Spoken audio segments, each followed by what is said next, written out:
Bonjour à tous et bienvenue sur boursicoté.com pour cette nouvelle analyse technique Forex, matières premières et crypto-monnaie avec une paire de devises euro-dollar donc qui est bien revenue sur la zone de support majeur des 1.0780 et qui rebondit sur cette zone mais sans énormément de conviction puisque comme on peut le constater sur ce graphe, eh bien le mouvement ici reste assez peu dynamique.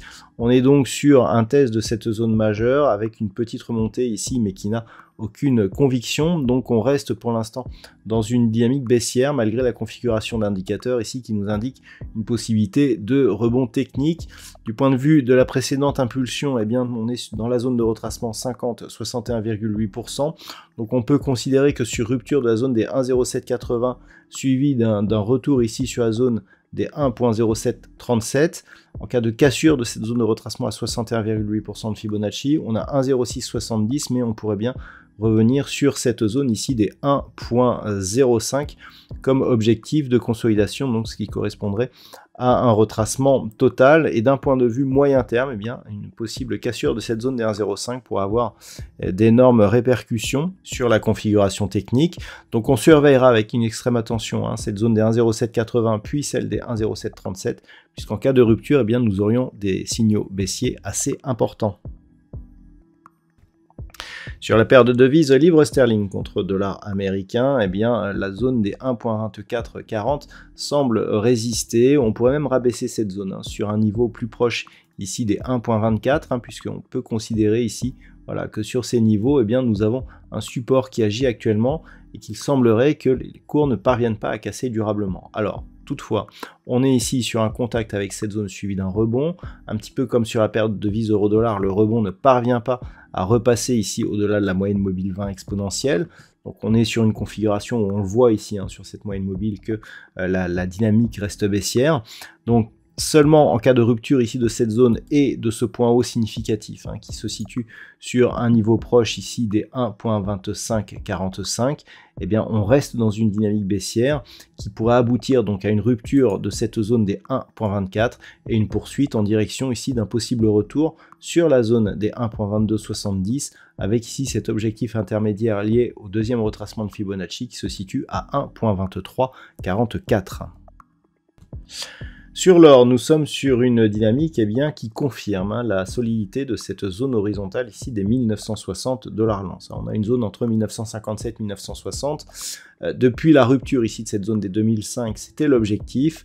L'objectif ici a bien joué son rôle puisqu'on a eu un rebond technique vendredi et on se stabilise aujourd'hui. Donc pour l'instant, on est sur un mouvement qui se neutralise. On peut considérer ici que depuis la rupture haussière de cette zone, celle-ci agit comme une zone de support moyen terme d'une dynamique qui s'est totalement neutralisée.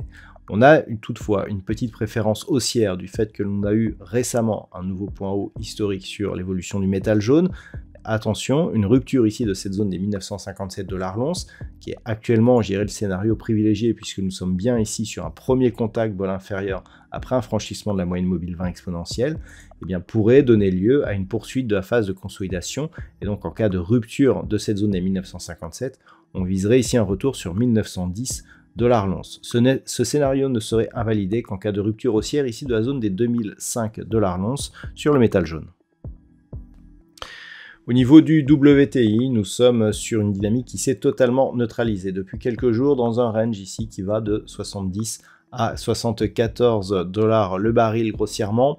Donc on est ici dans cette dynamique mais qui n'invalide pas une possible poursuite ici du mouvement baissier. On a eu ici un mouvement qui nous a ramené pour un deuxième test consécutif sur la zone des 65,20 $ le baril. Suite à cela, nous avons un rebond qui oscille ici dans ces zones, mais avec ici une dynamique qui est toujours baissière du fait qu'elle évolue sur la moyenne mobile, sous la moyenne mobile 20 exponentielle. Donc on reste toujours dans cette configuration. Seule une rupture ici des 74 $ le baril pourrait placer le WTI dans une dynamique qui pourrait reprendre un chemin haussier. Puis enfin, au niveau du Bitcoin, eh bien, il n'y a plus trop de volatilité sur cette crypto-monnaie. Depuis ici que les cours sont en train de tester la zone des 27 000 $ pour un Bitcoin, eh bien, on sent ici que la dynamique est en train de s'orienter à la baisse. On voit que cette zone des 27 000 n'est plus support, elle apparaît même plutôt aujourd'hui comme une résistance.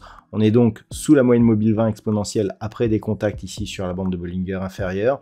La rupture de cette zone des 25 200 $ pour un Bitcoin serait un signal important puisque ce niveau était une zone de résistance ici d'un range moyen-long terme qui avait connu donc une évolution entre le mois de juin de l'année dernière et ici le franchissement au mois de mars de cette année. Malgré tout, il faudrait que depuis cette rupture, ce niveau soit confirmé comme zone de support. Donc en cas de retour, eh bien, il faudra observer ce qui se passe au contact de cette zone, car en cas de franchissement, eh bien, on aura un signal de réintégration dans cet ancien range, ce qui voudrait dire que nous ne serions plus sur une dynamique de retournement moyen-long terme donc sur cette crypto-monnaie, et donc on abandonnerait l'idée d'avoir un retour d'un mouvement haussier sur cet actif. Donc attention ici à un retour sous 25 200 $ pour un Bitcoin. Le niveau, je dirais, de sortie de cette dynamique plutôt baissière serait une rupture haussière ici des 29 000 $ pour un Bitcoin. Voilà donc ce que l'on peut dire sur l'analyse technique de ces principaux actifs. Je vous souhaite de passer une très bonne soirée. On se retrouve dès demain pour d'autres analyses techniques, toujours sur le site boursicoté.com.